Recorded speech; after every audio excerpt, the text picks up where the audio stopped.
Hello, and welcome to this virtual adaptation of the 2020 Irvine Candidates Forum. My name is Kevin Corrigan, and it has been my great honor and privilege to have been a part of the planning, hosting, and moderating of this event. Joining me today is Dylan Green, one of the 14 candidates for Irvine City Council. At this time, I will turn to Dylan Green for his opening statement. Thank you, Kevin. Hello, everybody. My name is Dylan Green, and I want to say thank you to everybody who helped put this together. I know I've received multiple emails in the process of getting everything set up, and I know it's a lot of work to put something like this together. I'm running for City Council. I currently live on the side of Irvine near UCI, as I'm a graduate student researcher at UCI. I study physics. I've done all of my education in Irvine. I went to elementary, middle, high, undergraduate, and graduate school now, all here in Irvine. So I've been here since 2004. I've grown up here, and I just feel like it's my duty to finally give back. Throughout the years, I've kind of watched and paid attention to the City Council. I haven't necessarily liked where it's been going a lot of the times. And I figured since I've lived here so long, why not, put my money where my mouth is, so to speak, and run myself. And at the very least, I'm hoping I'm drawing the conversation towards a lot of topics that potentially some people hadn't considered as being a local election topic, or just weren't considering a priority in this election. I've got ties to the community in dozens of ways. My mother directs elementary school plays and musicals, and I have met probably hundreds of parents in Irvine through that. I umpire baseball for Irvine Pony, and I know I've actually umpired the son of another candidate. So just as an example of how my network has reached out into the entirety of Irvine. And I'm hoping to be a city council member to finally bring some honesty, transparency, and a change. Honestly, I think the city council's been made up of the same people for too long, and people with the same ilk. And I think I'm a new fresh voice to bring to the city council. Authorities say 80% of human trafficking cases end up in Orange County because it is an affluent community. How will you bring awareness to this uncomfortable topic if given the opportunity to sit on the City of Irvine City Council and provide comfort to survivors of this activity?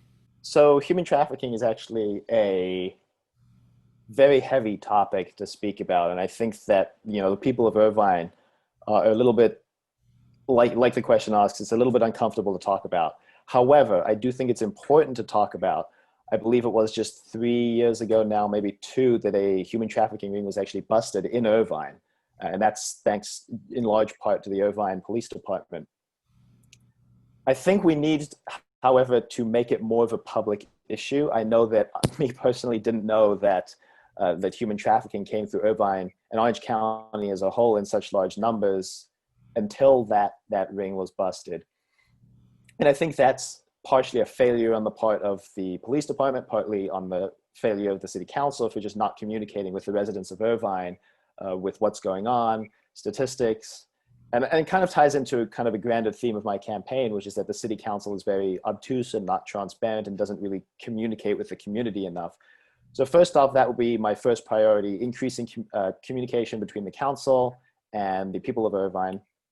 I want to open that dialogue, make sure they're aware of the things like this that are uncomfortable to talk about.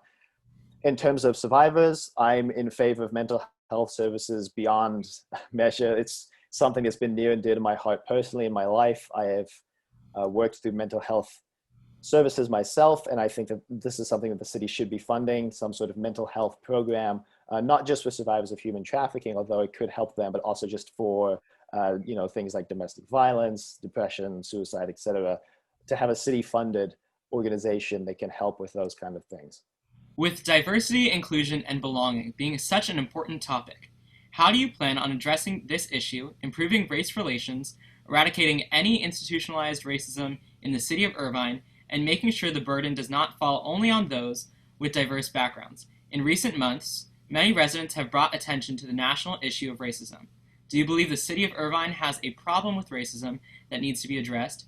And what kinds of policies, if any, will you pursue to promote social and racial justice in our community? Right. So I think most cities in the United States are founded on or founded with the support of the federal government and historically have institutionalized racism. I think Irvine, generally speaking, has done a pretty good job of working through it. However, I recognize that there are still issues, especially when things like the city council or the police, claim that they don't see race. In Irvine, it's a little tricky because, say, only 4%, I believe it is, of Irvine is African American, 40% is white, and 44% is Asian.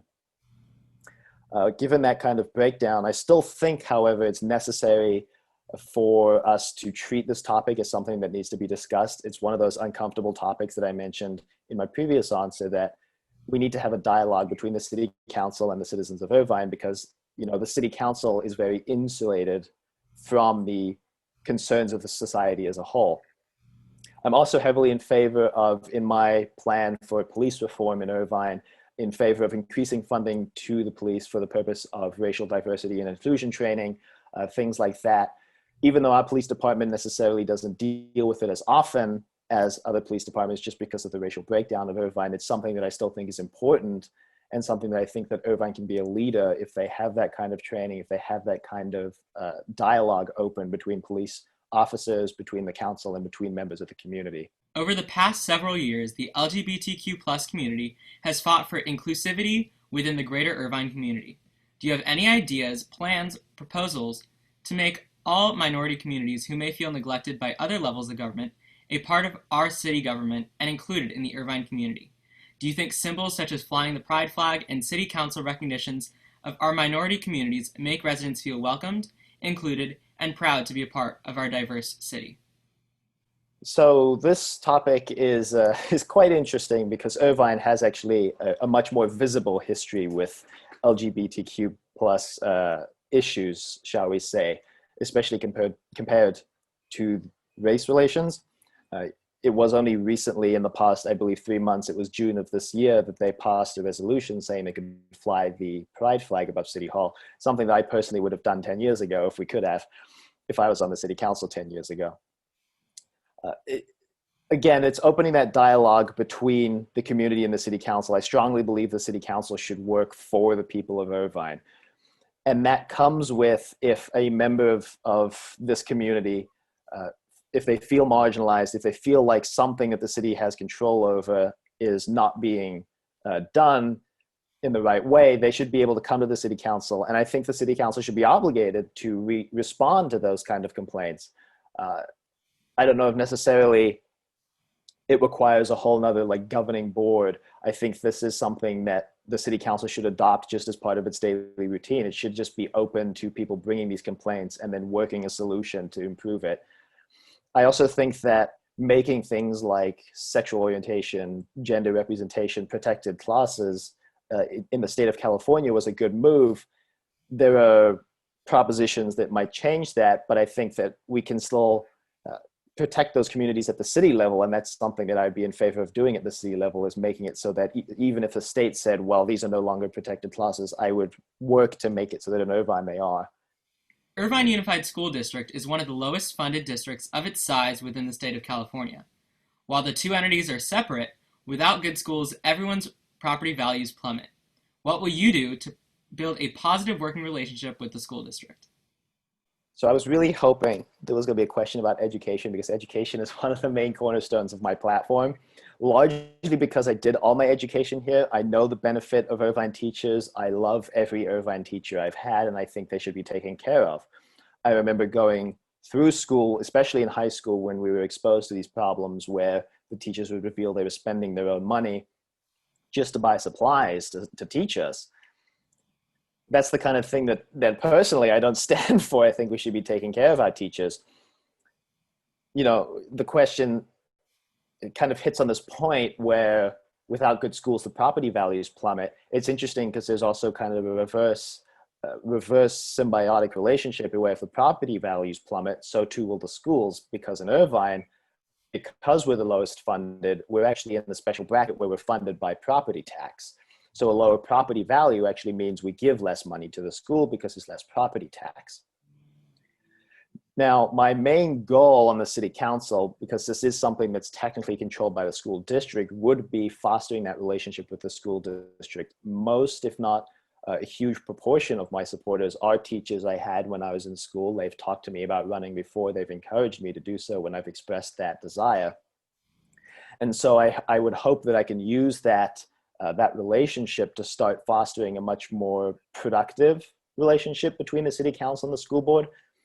I also think, again, opening this dialogue with the community. I know a lot of people who don't know that Irvine schools are primarily funded by property tax. So they may look at their tax return and be like, well, why am I paying 10% property tax, for example? That's not an actual number, mind you, but some people don't know that the reason for this is because they're putting that money into the schools that they moved here for, that money is going to educating their children. And I feel like if more people knew that, we would be a lot more amenable to passing kind of resolutions that can increase funding to schools in that manner. My mom actually works in the school district. So again, another avenue for me to try and build that relationship between the unified school district and the city council, I would hope. How does public safety rank on your list of priorities? Do you envision a larger police or fire department? What does your support look like right now? Upon being elected, how would you look to assist the Irvine Police Department in its mission of working in partnership with the community, preserving the peace, and upholding the law with fairness? So my position on public safety is pretty high. I think public safety is important for Irvine. A lot of people moved here to Irvine because of its status as the safest city in America, for example. I wouldn't say I'm necessarily in favor of increasing the size of police, though. I wouldn't necessarily say I'm in favor of decreasing it either. I think my position on the matter, and my position since I opened my campaign, was we need to make sure that the police department we have is working effectively. Irvine is a pretty rare case, in my opinion, where we have a trust system between police and the community. Because a lot of people move here for the police, a lot of people move here because it's safe. We do have an element of trust, and I'd seek to maintain and strengthen that. Like I said earlier, I'm in favor of starting to include things like racial inclusivity and diversity training into our police department. But I also want to, do a little departmental oversight. The police department estimated the population of Irvine to only hit 300,000 in 2025, I believe, but we're already there now in 2020. So those kind of estimates make me lead to believe that we should be making sure the police department spends its money effectively, make sure that every dollar we're giving to the police department is going towards community safety. Although on that topic, earlier I mentioned my mental health advocacy, I would also be in favor of using some of that money, like I said, with the mental health program I'd want to establish, to include ride-alongs, to call-outs for like domestic violence, things like that, to have a social worker on scene as well to help de-escalate the situation. So in general, I like public safety. I think we have an okay police department to possibly great, but I just want to do some oversight, make sure it's okay, and then take the next step to take it to where we really want to be, where the police department works with the community and for the community. In recent months, the city of Irvine and the nation have been faced by several challenges. What do you see as the single biggest challenge for the city of Irvine going into 2021? So the single biggest challenge I see for the city of Irvine in particular, because it's going to be different for every city, it's going to be different across the nation, but for the city of Irvine, that challenge is going to be reestablishing the trust the city council had with the community. Going into 2020, I think trust was already at an all-time low, and then I think the response to COVID, the response to things like the Black Lives Matter movement have all been subpar and have damaged trust in the city council as of late. I think rebuilding that trust will be a long and difficult process. Hopefully, some of the proposals I've put forward would help to rebuild that trust. And again, I think the city council should work for everyone. And 2020 kind of showed that in many ways, a lot of us feel like it isn't. Not to say that it isn't necessarily, but a lot of us feel like it isn't. And getting that feeling back is something that's important to being able to move forward. Some people in our community say that we have traffic problems. What do you think? How would you mitigate those concerns or change the situation? Are there certain transportation options that you would suggest limiting? And are there any that you would want to make more readily available and promote greater use of? Well, we absolutely have a traffic problem. I'm not sure who would say we don't. I live right by the intersection of Culver and I believe it is University. And that intersection, they began construction to improve it about almost a year ago now, and it's still in construction, and the traffic is even worse because of the construction, and it's a whole disaster. I think my solution to the traffic problem is kind of two or threefold. The first two steps are stemming new development, because part of the traffic problem is that we've built and built and built, but we have no conception of how this new development is going to affect traffic. And now the population is 300,000. We have no traffic plan. We didn't account for, 50,000 cars on the road. And the roads weren't built for that. So we need to stem new development, stop that in its tracks. And then any new development moving forward needs to have a traffic plan attached, needs to have indications how it's going to affect traffic movements. If it's going to affect it majorly, if it's going to make traffic worse, they need to provide solutions that can be included in the same kind of development project for fixing that as soon as it comes up. I'm also a fan of building a mass public transit system in Irvine. We actually approved a transit system in 2007 with the Great Park that would travel from the Great Park to locations around Irvine. I'm not sure why it never got built. I've been doing research into city council minutes to find out why, because it was approved. But that's something I think we should build, not only because it's good for the environment, because we can get cars off the road, but it'll improve traffic because, again, getting cars off the road, we get people into these transit systems, we can start to improve the traffic problem that way. Not only that, it makes jobs, it helps the environment. Personally, I think it's a great proposal in all ways. So that's my two-pronged approach to fixing traffic is stopping the new development, fix the roads where they need to be, mass and public transit for the people who either don't have cars or travel, say, the same route every day to work. We can turn that into a transit system and solve all sorts of issues. Leadership in the city of Irvine is known to have a strong relationship with its community developers.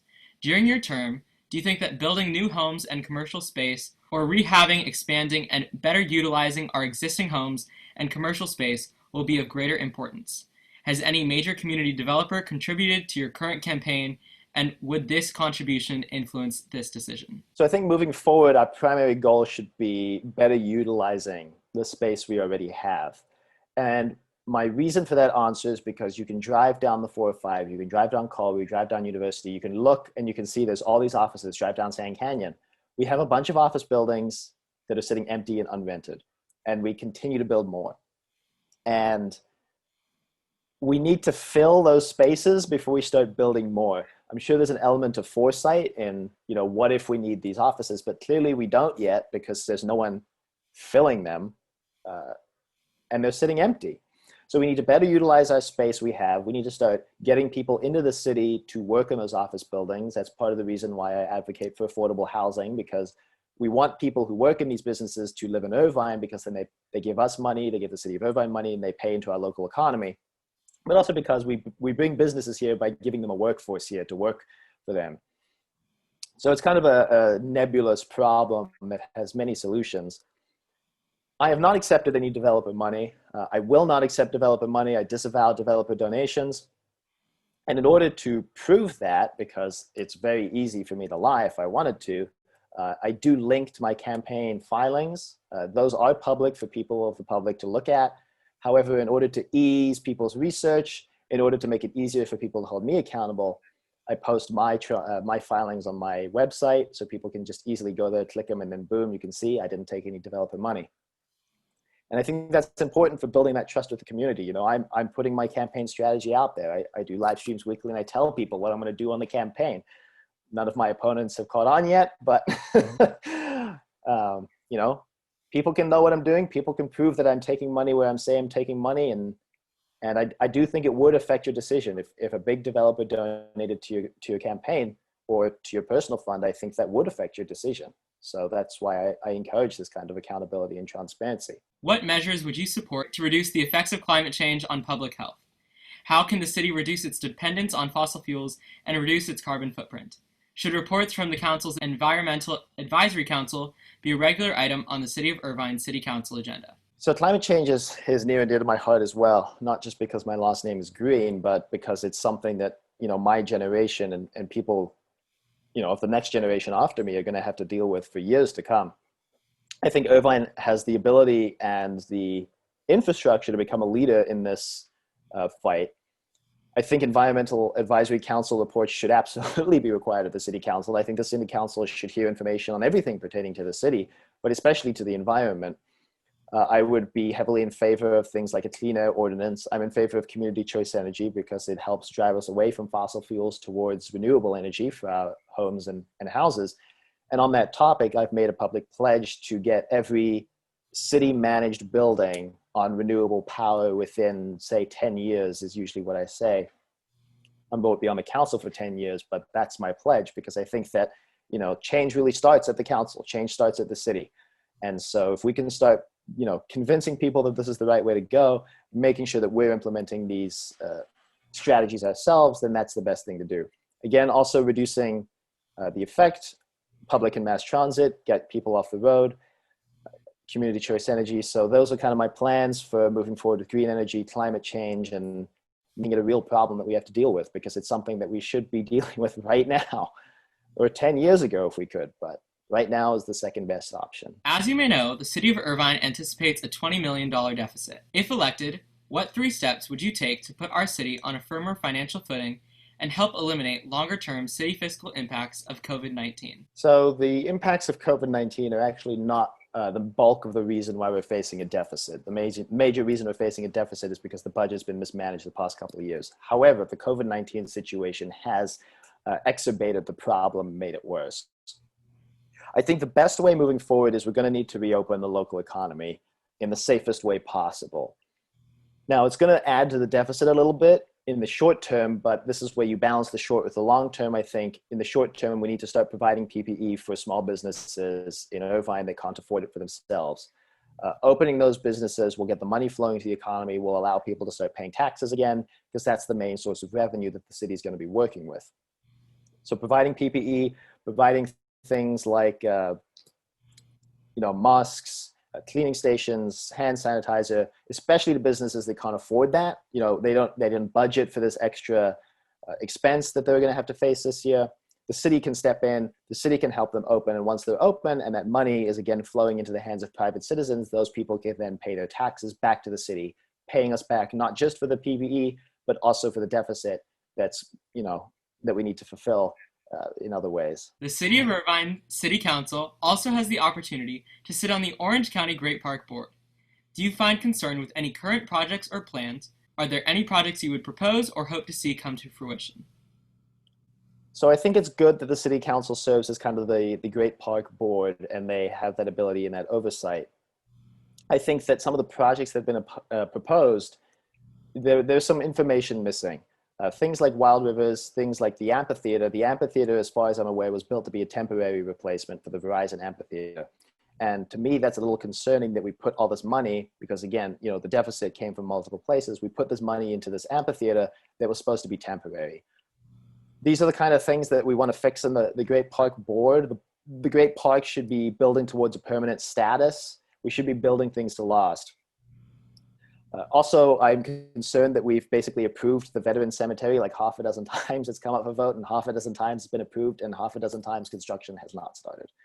That's something that we can put money into that will then get reimbursed by the state. So we come out neutral in terms of either increasing or decreasing the deficit, but it will provide a place for people to go to that side of Irvine. We give a reason for people to go there, to go to the Great Park, because there are a bunch of businesses around there that I'm sure could greatly appreciate the business that would come from people just going there to visit the cemetery or to Wild Rivers or to the park.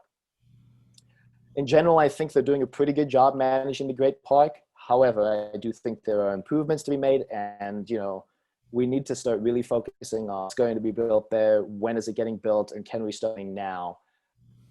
Because that park has been sitting there since I moved here, slowly being developed, and still nobody talks about going to the Great Park for a day out. As we move toward the conclusion of this episode of the Forum video series, I will turn to Dylan Green for his concluding thoughts.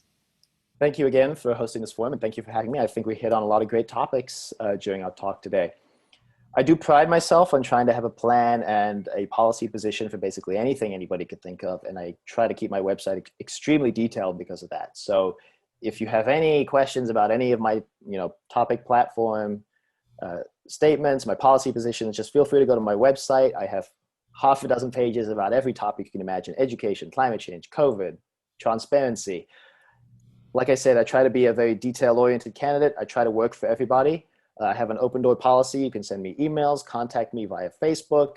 Just reach out. If you think there's a topic I haven't even considered, just reach out, send me a message and ask me. I've had multiple people do that, and I've incorporated their responses into my website as a result. I also live stream I usually do Wednesdays, but the schedule for the next couple of weeks will be in flux. But, drop in, say hi, ask me questions. listen to me wax lyrical about the campaign and just random topics, related to the city. And hopefully I see you guys there. Thank you again for having me. If you would like to learn more about Dylan, please read the description below. And don't forget to vote on November 3rd, 2020.